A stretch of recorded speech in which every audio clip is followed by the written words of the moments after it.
can even watch back, giving players all the props or put them on blast. We don't give no hot takes, only talk facts. We're giving all our devotion, riding high on this wave of emotion, going all out, yeah, 'cause this is our time. No, ain't no stopping us till we reach the finish line. All in, we came here to win. We're gonna give everything. S-I-C-K on the run. S-I-C-K, sick, sick. On fire, we're ready to fight. We'll bring the house down tonight. S-I-C-K on the run. S-I-C-K, sick, sick. Play it on the car ride, play it when you lounge. X and O, you know that we can hold it down. Shout out to my man Sammy, got it off the ground. And to all the listeners tuned in right now, got debates, analysis, and speculation. This is sports talk for the new generation. You know where to find us, got a reputation. Sick podcast, your #1 sports destination. Giving all our devotion, riding high on this wave of emotion, going all out, yeah, 'cause this is our time. No, ain't no stopping us till we reach the finish line. All in, we came here to win. We're gonna give everything. S-I-C-K on the run. S-I-C-K, sick, sick. On fire, we're ready to fight. We'll bring the house down tonight. S-I-C-K on the run. S-I-C-K, sick, sick. S-I-C-K, it's the sickest podcast. Tune in for the audio, or you can even watch back, giving players all the props or put them on blast. We don't give no hot takes, only talk back. S-I-C-K, S-I-C-K, S-I-C-K, S-I-C-K, S-I-C-K, S-I-C-K, S-I-C-K. all in, we came here to win. We're gonna give everything. S-I-C-K on the run. S-I-C-K, sick, sick. S-I-C-K, it's the sickest podcast. Tune in for the audio, or you can even watch back, giving players all the props or put them on blast. We don't give no hot takes, only talk facts. We're giving all our devotion, riding high on this wave of emotion, going all out, yeah, 'cause this is our time. No, ain't no stopping us till we reach the finish line. All in, we came here to win. We're gonna give everything. S-I-C-K on the run. S-I-C-K, sick, sick. On fire, we're ready to fight. We'll bring the house down tonight. S-I-C-K on the run. S-I-C-K, sick, sick. Play it on the car ride, play it when you lounge. X and O, you know that we can hold it down. Shout out to my man Sammy, got it off the ground. And to all the listeners tuned in right now, got debates, analysis, and speculation. This is sports talk for the new generation. You know where to find us, got a reputation. Sick podcast, your #1 sports destination. Giving all our devotion, riding high on this wave of emotion, going all out, yeah, 'cause this is our time. No, ain't no stopping us till we reach the finish line. All in, we came here to win. We're gonna give everything. S-I-C-K on the run. S-I-C-K, sick, sick. On fire, we're ready to fight. We'll bring the house down tonight. S-I-C-K on the run. S-I-C-K, sick, sick. S-I-C-K, it's the sickest podcast. Tune in for the audio, or you can even watch back, giving players all the props or put them on blast. We don't give no hot takes, only talk back. S-I-C-K, S-I-C-K, S-I-C-K, S-I-C-K, S-I-C-K. S-I-C-K. Turn up your volume. Because you're about to listen to The Sick Podcast. Bruins Vibes. Bruins win the Stanley Cup. Going into the corner. But, oh, there goes a pain of you kidding me? The sickest Boston Bruins podcast. Sends it in, and it's Pasternak scores! Series winner for David Pasternak and the Bruins. It's gonna be sick. Hey, let's welcome you into the Bruins Vibes podcast here on the Sick Podcast Network, the sickest Bruins podcast. Middle of the day edition after the Bruins drop a 2-1 decision last night to the Calgary Flames. Game that we should all be given a prize of some kind if we watch the entirety of it in its 60 minutes. It was brutal to watch. Bruins lose 2-1 in overtime. Played pretty solid defensively. And then Jonathan Aspero at the end of regulation took a high sticking penalty, gave the Flames a power play. Connor Zary buries it. 153 into OT. 2-1 Bruins loss. It's their 6th loss in a row. They have actually now had, count them, 2 6-game losing streaks this season. Couple that with 1 7-game winning streak. And they are just, as what Jimmy and I continue to say, mid as can be. This is your guy, Brendan Sennott, the aforementioned Jimmy Murphy, the Archduke of Belfast, is back over on the Emerald Isle for the Women's Friendship 4. He'll be back next week. We always miss him here. We always miss his insight. Miss keeping me in check. But anyways, again, tough loss for the Bruins to swallow last night. And there's a lot of ways you can look at this, but roster construction aside, the Bruins' biggest bugaboo this year is penalties taken.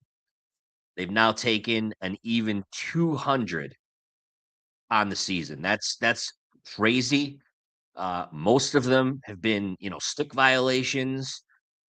And then I think what drives Marco Sturm crazy, what drives fans crazy, media, the whole nine, anyone in the Bruins universe, a lot of them are in the offensive zone. This is something that they have to continue to practice and work on, because it's just ugly. I mean, even a team like Calgary, you give them 4 power plays, they're going to bury at least one. Your penalty kill cannot continue to hold up like it did last night. Obviously the Bruins have a bevy of problems and beefs that we could all complain about, and we're definitely going to go over it here with the usual cast of characters. I see 2 of the regular homies out there, Mark Ulrich, Ethan, my guy. They're here. They're listening. They're checking in. There's Mark. Good afternoon, gents.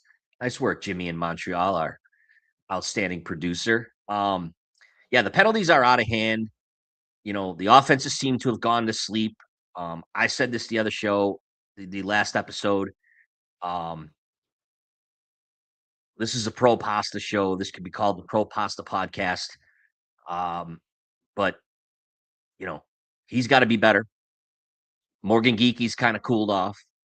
Where's Elias Lindholm? Where's Charlie McAvoy? The Bruins money players, the guys that make the big cake, if you will, the cake. They aren't stepping up. Those guys have to do something when in a 1-1 game in Calgary in the third period. I'm sorry. I know Dustin Wolf is a great goalie. They kept the pressure off Swayman most of the night. Even though he took the penalty, it was out there on social media.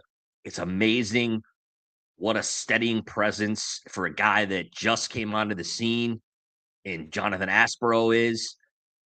They play a million times better defensively with him in the defense core than they do with the other plug-and plays that they've put in there. The Soderströms of the world, obviously, Yoki Haru, all these guys that they brought up, since these injuries started mounting up. But Aspero, for some reason, is a calming presence. But then he goes and takes the penalty and the regulation. being shorthanded in OT is just brutal. Off it goes. Connor Zary buries it. Another 6 losses in a row. So I want to hear you guys' thoughts on the penalties. Now, as we all look at the standings, as we all wake up today, Bruins are now at 41 points, 42 points. Sorry, they did pick up a point last night in their 40th game. They are now, let's see, near the bottom of the Eastern Conference. Penguins and the Senators, who own them, trail them with 41 points. And then you have the Maple Leafs and the Blue Jackets, who I think many of us would argue 1 through 22 have a better roster than the Bruins. But every team in this league has its warts. So I'm not saying blow this up, panic, whatever, because Jimmy and I have said it every episode. I said it when Mark was on here. The league stinks. The NHL makes the NFL look like the most cutthroat competitive league in history with its parity and just general midness.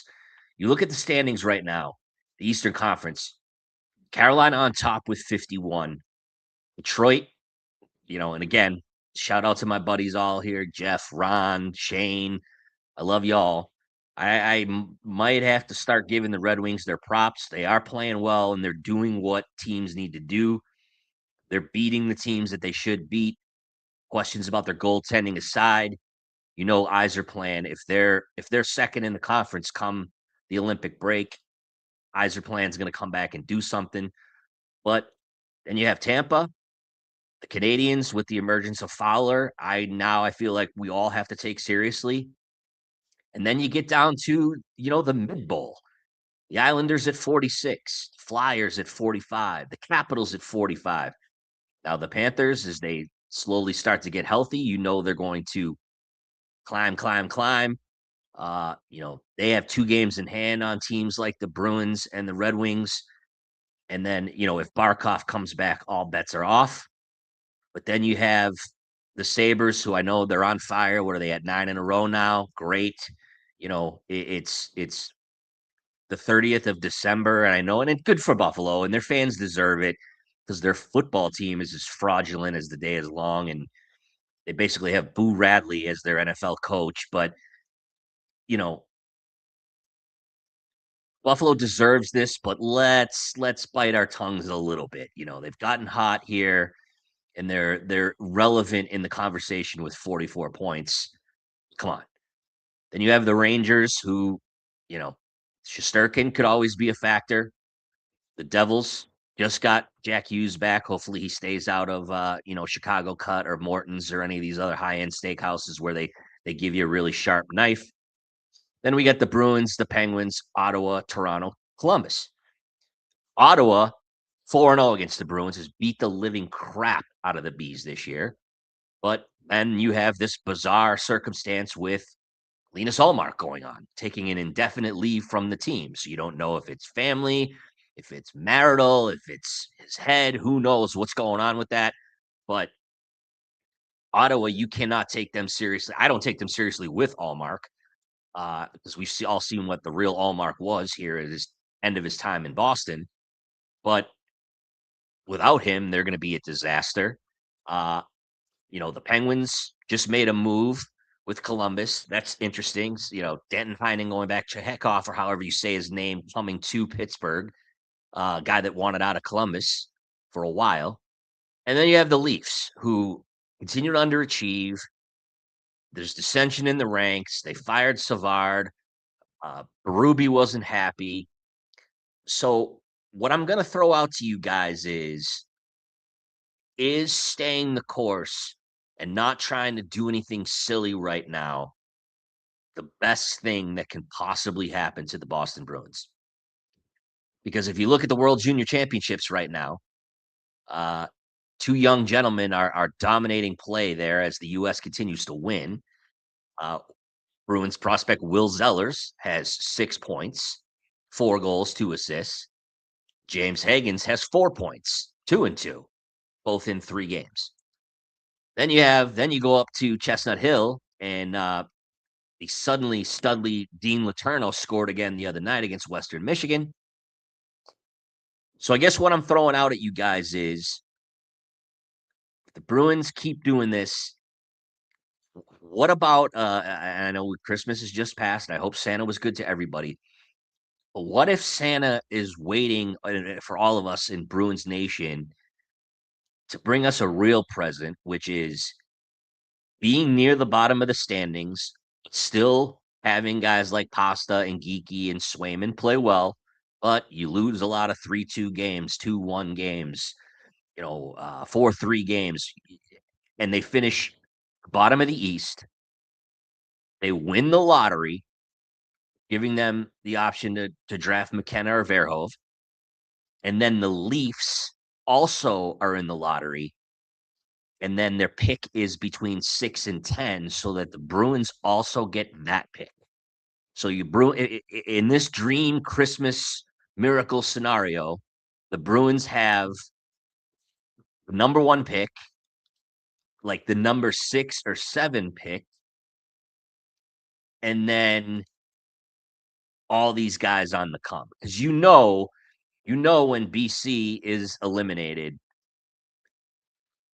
from the NCAA tournament, wherever they end up losing in end of March, James Haggins is jumping in his, I'm sure, brand new luxury vehicle that he purchased, and is driving over to Brighton. It's a quick drive, and we've all made it a million times from Chestnut Hill, just down the hill, into Brighton, and he's ready to go. So this could get really spicy. So what do you guys think about just leaving it the hell alone, not rooting against them, but not being as upset or pissed, livid, whatever you want to say, if they continue to be in this below mid status and these other teams jump past them? Or tell me I'm crazy. Like Mark is saying, he still thinks they're going to make the playoffs, and they could, because the league stinks, right? I mean, we just said it, right? All these teams that are ahead of them, behind them, for the most part, you can't really take seriously. Other than that, Carolina, Tampa, Florida, Detroit, I guess, Montreal. So it's really weird, because we're at game 40, coming up on the halfway point of the season tomorrow in Edmonton. That could go one way or the other.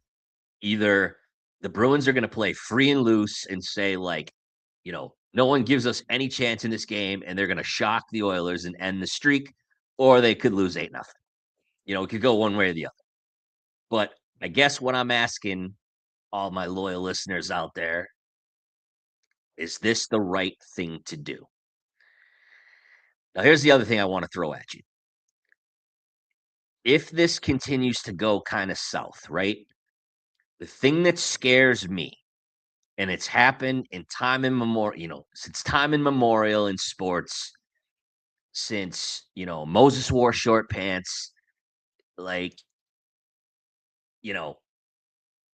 teams start to bicker. And it seems like the, pun intended, the vibes of this year's Boston Bruins, they know they're not the strongest, most talented team. They play hard. I think we're up to 6 or 7, how do you say this the right way? Egg lays. But, the other night in Buffalo being the last one. But, these guys all get along. We all watch Behind the B and all this other stuff. We see the stuff on Nesson. These guys seem to be a tight-knit groove. What I worry about is that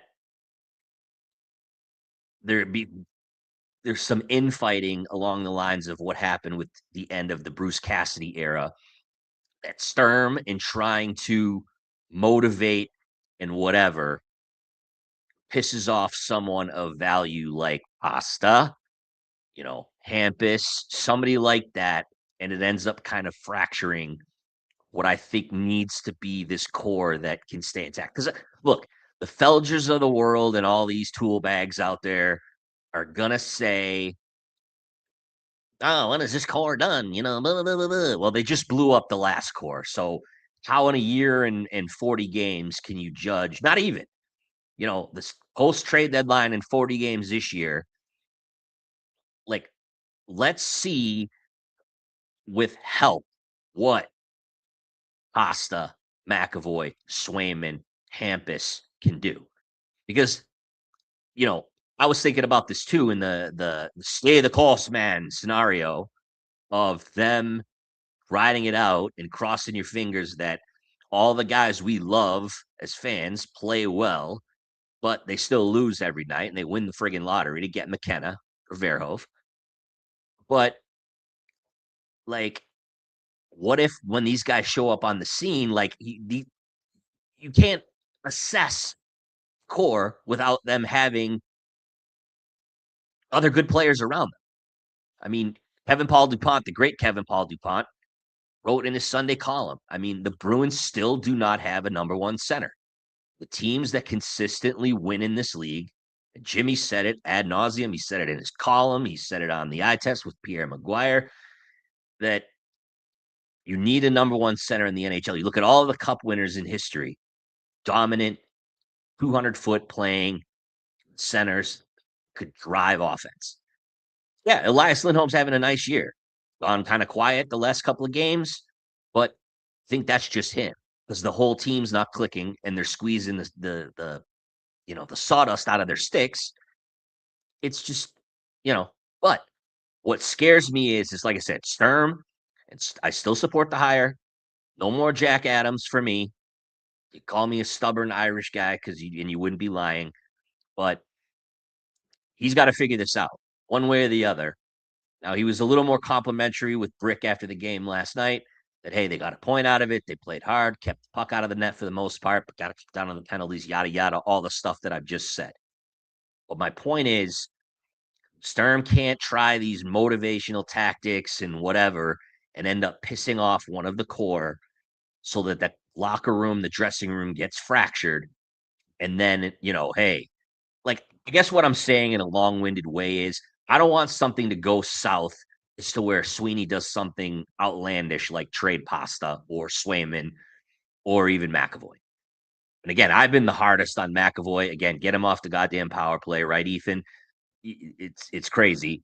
But that's my biggest angst. Like, can I get that Christmas wish of 2 lottery picks, but then also keeping that core intact without any drama behind the scenes? So yeah, big game coming up in Edmonton. Are they going to get to 7 in a row? Are they going to end the streak? And you got 2 winnable games. See, that's the thing. The league is so down. They could get their doors blown off by Edmonton tomorrow. 8-0, 9-1, whatever, right? And then you have Vancouver, who they're going to be pissed at because, again, as I've said, people can argue with me, Sturm completely pooch screwed that game with the goalie, the scratches, the lineup, the shootout guys. Like, the Bruins should have got 2 points out of that. Now, Elias Pettersson is back, but, they've kind of leveled off a little bit. Bruins got to win that game. Even if they tank the rest of the year, they got to win that game. And then you have crappy Seattle next week. So all of a sudden, you're at, it's 4 points right there, right in front of you. And you're up to a quick 46 points. So, I mean, and everybody plays everybody. So the Sabres are going to cool off at some point, and then obviously out west, you have, the three dominant teams in Colorado, Dallas, and Minnesota. So again, I'm not saying abandon ship. I'm not saying, like tank totally, because I don't even think, any team is capable of tanking, based on the parity of the league. Yeah, the Blackhawks have gone to crap and without Bedard, but when Bedard comes back, they're going to get on a heater, right? The Canucks stink. Again, Bruins gave that 2 points away. And then Winnipeg, even though they're old and slow, they have too much talent on their roster, right? Like, they're going to get hot. So weird season, weird year. Again, I just hope that nothing goes south internally. No panic move is made because feelings are hurt, or the idiots in the media get the pot stirred enough and pasta gets run out of town. Because then I might have to do a different podcast just based on pasta, aside from this one on the Sick Podcast Network. But anyway, that's future discussion if things go completely off the rails. All right, well, Jimmy in Montreal, I've talked enough. No one wants to hear from me talk all the time other than myself.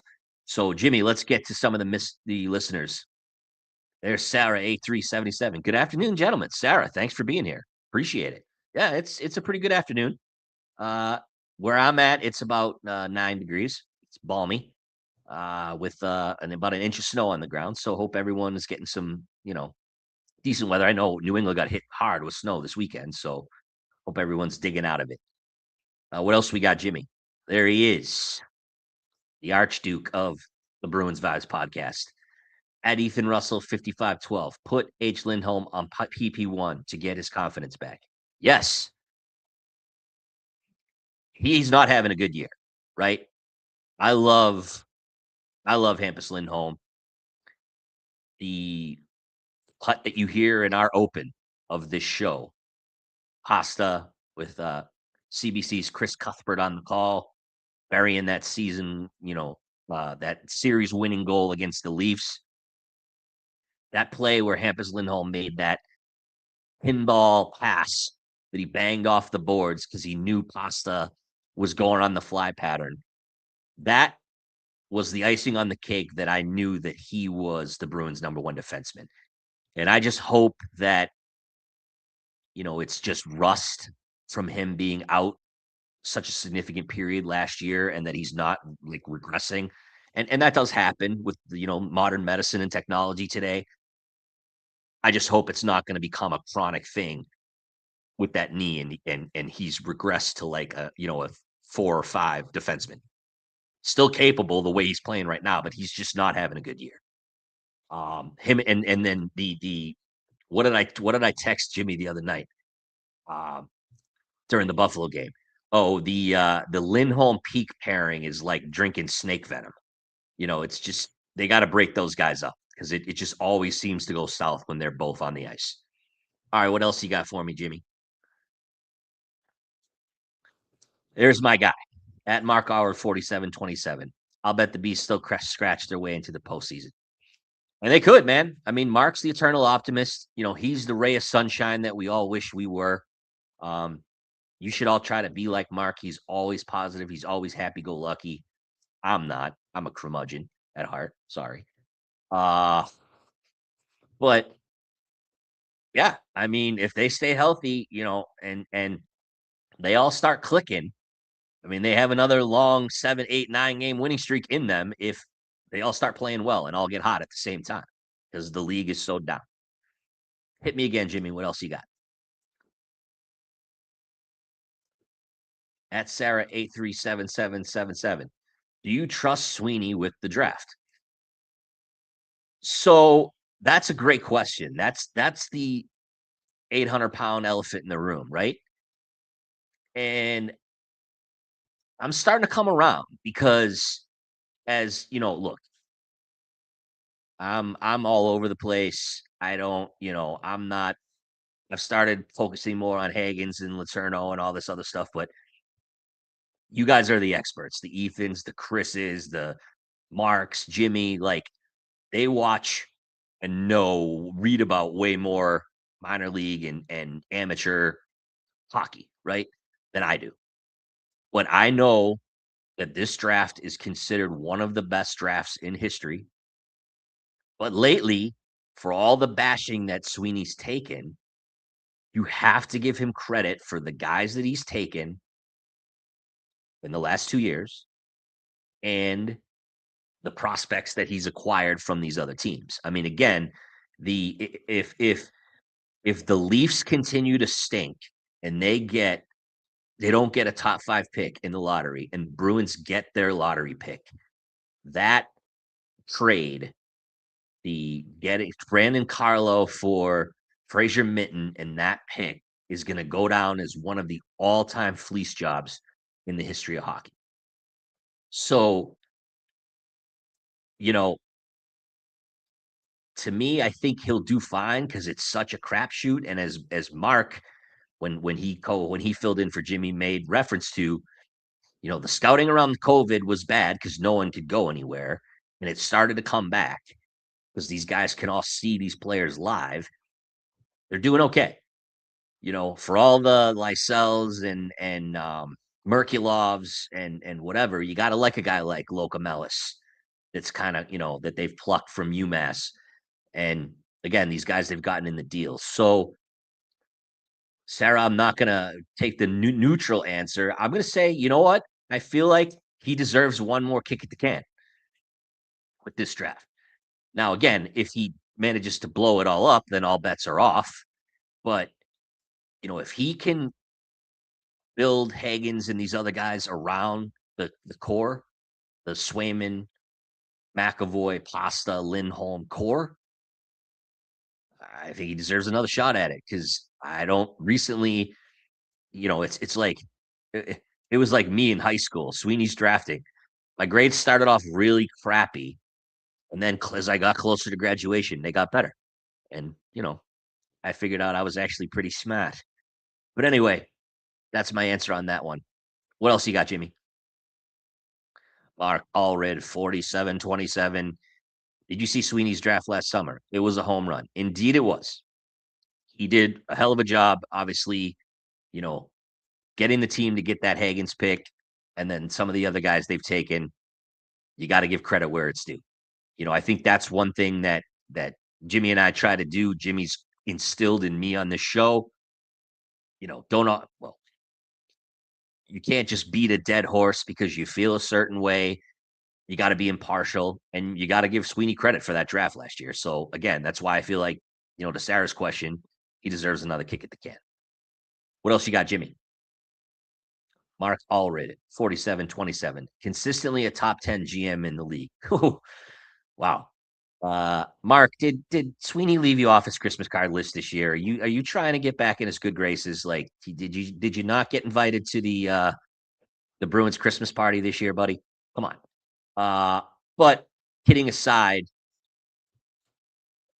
you look around some of the GMs in the league, and for all the criticism that Don Sweeney gets, and a lot of it well deserved, he's a master of trades.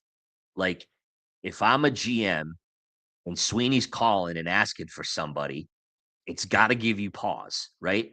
Like, oh yeah, I want this guy. Oh crap, it's Sweeney. Like, why would he want this guy? Like, I'm kind of sick of him. Like, this guy shouldn't have a lot of value, but Sweeney's asking for him. Weird. Dude, should I do this then? And then you start asking your scouts and your assistant GM and all the Bruins want this guy. Like, why should I do it? So you look at some of the other GMs, it's between the retreads and, the Brad Treveling, boobery. Could be a fair statement out of, the 32 teams might just be top 10. That might be a homework assignment for all of you guys. Like, let's play a game next episode. Let's rank the 32 GMs. Obviously you got to go Zito 1, but man, Mark makes a good point. All right, Jimmy, hit me, brother. What else you got? At Ethan Russell, 55-12. Look at the West. All of a sudden, Nashville, Seattle, Sharks, Calgary, Blues are right under 500. Don should start selling slowly to get at the bottom of the East for a good spot in the draft. I am with you, right? I'm with you on that, Ethan. Not tank, but guys that, and I think you'll agree with me. The guy I point at, he's been scratched a few times. Someone with an injury, because he's an NHL regular, would take Mikey Eisman right now. Sweeney could trade him 5 minutes ago, in my opinion, to another team. So why not? You get that cap hit off the books, and you move on for a guy that's most likely not in the future plans. I don't know if you guys saw it. He checks in. He's one of Jimmy's buddies. Jesse, he had a great tweet today, where he took a picture. I think it was off of Puckpedia or something, where he took the roster and he basically X'd out the guys that won't be here next year. And I responded like, "Yeah, bro, like exactly what I'm thinking." So to Ethan's point, like if you're gonna scratch Eisemont to try to play these mind games and the Steves of the world, like you know, call up Patra or call up Locomelis, call up, and let them just play and move a guy like Eisemont to a contender, send it back to Tampa. I'm sure he wouldn't complain and stockpile. Um, yeah, do it. You know what I mean? It's the right move, but you're still gonna have Pasta, Geeky, Swayman, you know, Minton, and hell, you know, I don't know. And Ethan, you probably agree with me on this. I think Bruins fans should be, and of course, a lot of them attended Boston College. But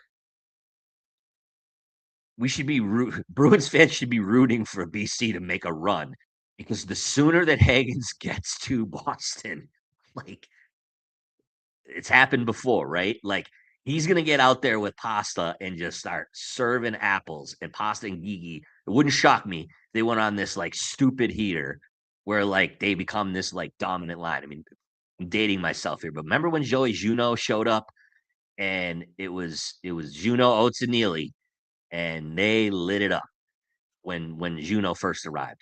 And Harry ended up trading Juneau, but uh, you know, it's one of those things where I just see like addition by subtraction that like Hagens joins the team and then walks right off the heights to the Garden and then starts dominating because he'd be the closest thing that the Bruins have had to a number one center since Bergie.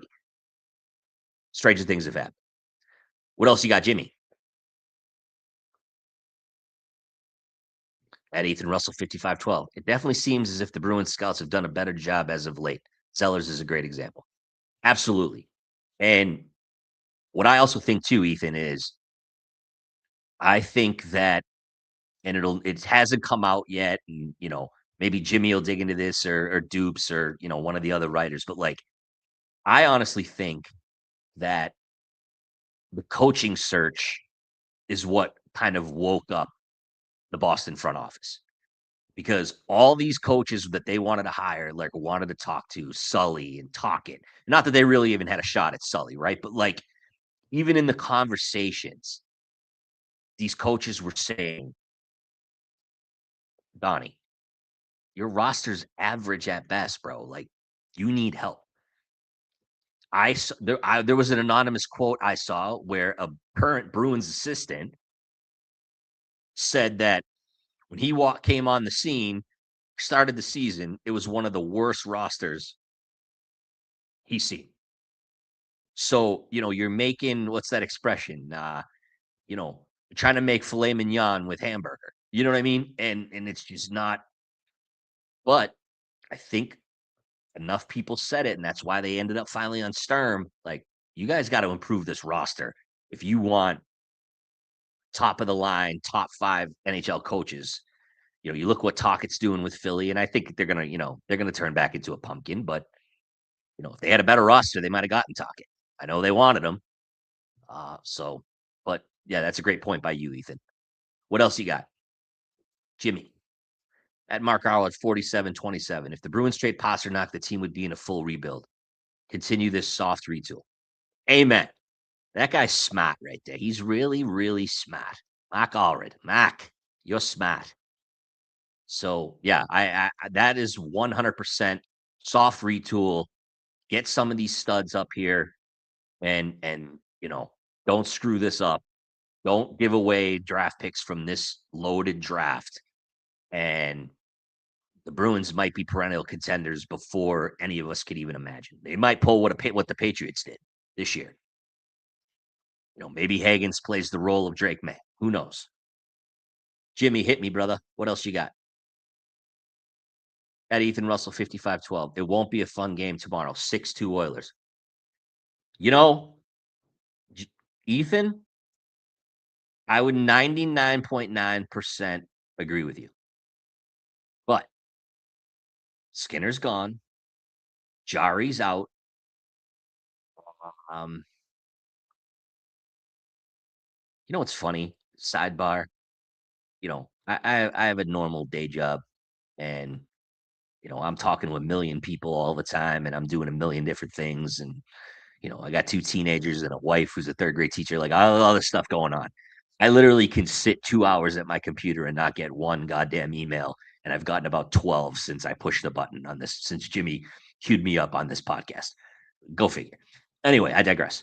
But yeah, I mean, the retool is the way to go. But we're talking about the Edmonton game. Pickard and Ingram, really? Like if the Bruins click, they could steal that game, in my opinion. So I actually think the Oilers will probably still win, but it could be like 9-4, one of these crazy games. You know what I mean? 7-6, maybe in overtime. Who knows? Because the Bruins are due to bust out. They've been kind of sleeping here offensively. And again, those goaltenders stink. Jimmy, hit me, buddy. That's Sarah, 83777. Jimmy is 100% right about needing a center. Don't tell him that. We can't tell Jimmy that he's 100% right about anything, okay? I'm kidding. But yes, they do need a number 1 center. Again, I'm not Mr. Prospect. I just know that the guys that I'm fixated on are McKenna, who's a left wing, but maybe he eventually ends up a center. Jimmy's always talked about him being a center. And then, the Reed and Verhoef, the 2 D men. I don't know who the best center prospect is. TSN always has like a good update of who the best center prospect is, but there's definitely some guys out there. Because you're not going to get it in free agency, unless something crazy happens where Bedard, whatever, wants out of Chicago, or you know what I mean, like something kooky like that. You know what I mean, where a number 1 center on a team says, "Get me the hell out of this city," and another team comes in and pounces. It's going to have to be done through the draft. What else, Jimmy, for the comments, questions? Great question by you, Sarah, by the way. Mark Allard, 4727. Look at the end of season awards. Sweeney is always up there, and that's a vote from his peers. Fair point. Mark with just mad knowledge today, but he always is. B&G Network, shout out to them. Mark, QB, and that whole scene. Those guys are awesome. Love them all. Yeah, and Mark's handsome too. I mean, let's be honest. He looks like a lot of people that I see that are also very handsome. So, anyway, continue, Jimmy. What else we got? At Ethan Russell 5512. What do you do with Yokiharu, Harris, Puliachonok, Aspero? If you have to get rid of 2, I'm definitely buying out Yokiharu. Agreed. I think, and I've thought about this, and Jimmy might come back from Ireland and tell me I'm nuts. I think the shortage, you guys notice, I was looking at this over the holiday break, the amount of right-handed D-men in hockey, you look at the transaction wire, Pittsburgh waived this guy and this guy, this defenseman, and you click on them and it brings up their hockey DB profile. And then they're a left shot defenseman. Right shot defensemen have become how left-handed pitchers were in the 70s and 80s in baseball. They're like unicorns. Where the hell are all the right shot defensemen? Reed's righty, this prospect that Ethan loves in the draft. If I'm a hockey dad or one of these nutbag hockey dads, I'm forget it. Stop worrying about trying to score. Learn how to play defense. Work on your crossovers. Learn how to get back and pivot. Watch YouTube videos of Nick Lidstrom, even though I know he was a lefty. But you get what I'm saying, right? Righty D-men. So I think there's some team, and I know it's a lot of money, there's some team that might take Yokiharu. I hope, because it was a bad move. He should have been a 1-year deal and let him walk. But to Mark's point, Sweeney was being a little conservative. He didn't like what he had in terms of right D. He took a shot on Soderstrom, and it's been okay. But that's why he signed him to that long deal, because it's like, again, unicorns. It's like forbidden fruit to like have good right-handed D-men. It's nuts. So I think some team, again, as the injuries continue to mount up with this, tight schedule with the Olympic year, some team might call on him for Yogi Haru, and you say, okay, here you go. I'll even throw in $1 million for you to get rid of him if you give me a decent draft pick for him or another roster player that could actually help me. So I like your style, Ethan, as always. Jimmy, any more comments there, my friend? Sarah 837777. I can respect that. Thank you for your response. I hope he does well in the upcoming draft. He will. Like I said, I mean, I have guys that I have my eye on. Like I said, I went and saw McKenna play at Penn State, at Michigan State. Now, granted, Michigan State is a wagon. And, he hit the post. I talked about this right after it happened, but he stayed away from contact. He didn't go to the dirty areas, which obviously I didn't like. But you listen to his coach and some of the interviews that he's done, and it seems to be improving. Now, I'm again guilty. How is he doing at the World Juniors? I know he had a couple apples like early on in the prelim games. Is McKenna doing well? Beats me. But yeah, I appreciate that. Like I said, I wish I could have given you a better answer. Jimmy probably could have. Ethan probably could have. Mark probably could. Anyway, what else we got? At Mark Allred, 47-27. Look for the Bruins to trade Poitras before the deadline, with Higgins joining the national team after BC season is over. I'm all for that. It's Poitras is great kid. The Bruins brought him up much like Mason Lohrei. I think we could all agree. Too early. He wasn't ready. He made a couple sweet passes, had a couple of tucks early. Like that game in Chicago. I think it was his NHL debut a couple of years ago where he buried one. And everyone kind of overhyped him. But as Mark said when he sat in on the show a couple episodes ago, he just gets pounded. And he's put on weight and strength. And I know he had 2 goals the other night for Providence, but it's like my skills of detection say these guys are from Providence. That he's just not going to work as a Bruin. I think he's like a Western Conference player. Get him out to Calgary or LA or Seattle, and maybe he can have a nice career for himself. Jimmy, any more, buddy?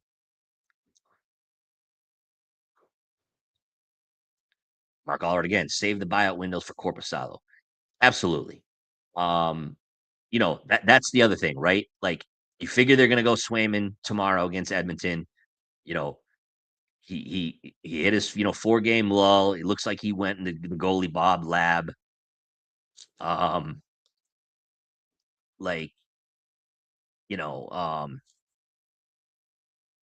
going to have to play Corpusalo Saturday, and again, which they should have done in the first Vancouver game, but you always run the risk of him letting in a bunch of softies, and then you're looking at another loss.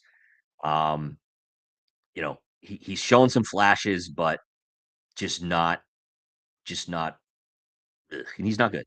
And if goalie Bob can't straighten you out, and again, he seems like a good dude, right? Like, it doesn't seem like he's a jerk or like a weirdo. Or all goalies are weirdos, right? But like, you know what I mean? Like, he doesn't seem like he seems like he's well liked, but there's just certain guys in sports, right? Like, it just never clicks. They have the talent, but for whatever reason, the coaching, the whatever, it just doesn't click. Whether it's, got people's family, their agent, whatever, get in their ear, and it just never happens. So, all right, well, that's it for the comments. I appreciate all you guys being here. Again, nice to see some new faces. Sarah, make sure you stick around. Tune in for the next show. I don't know if you guys view this as good or bad. We will not see you until after the new year here on the Sick Podcast Network. These Bruins Vibes, the sickest Bruins podcast.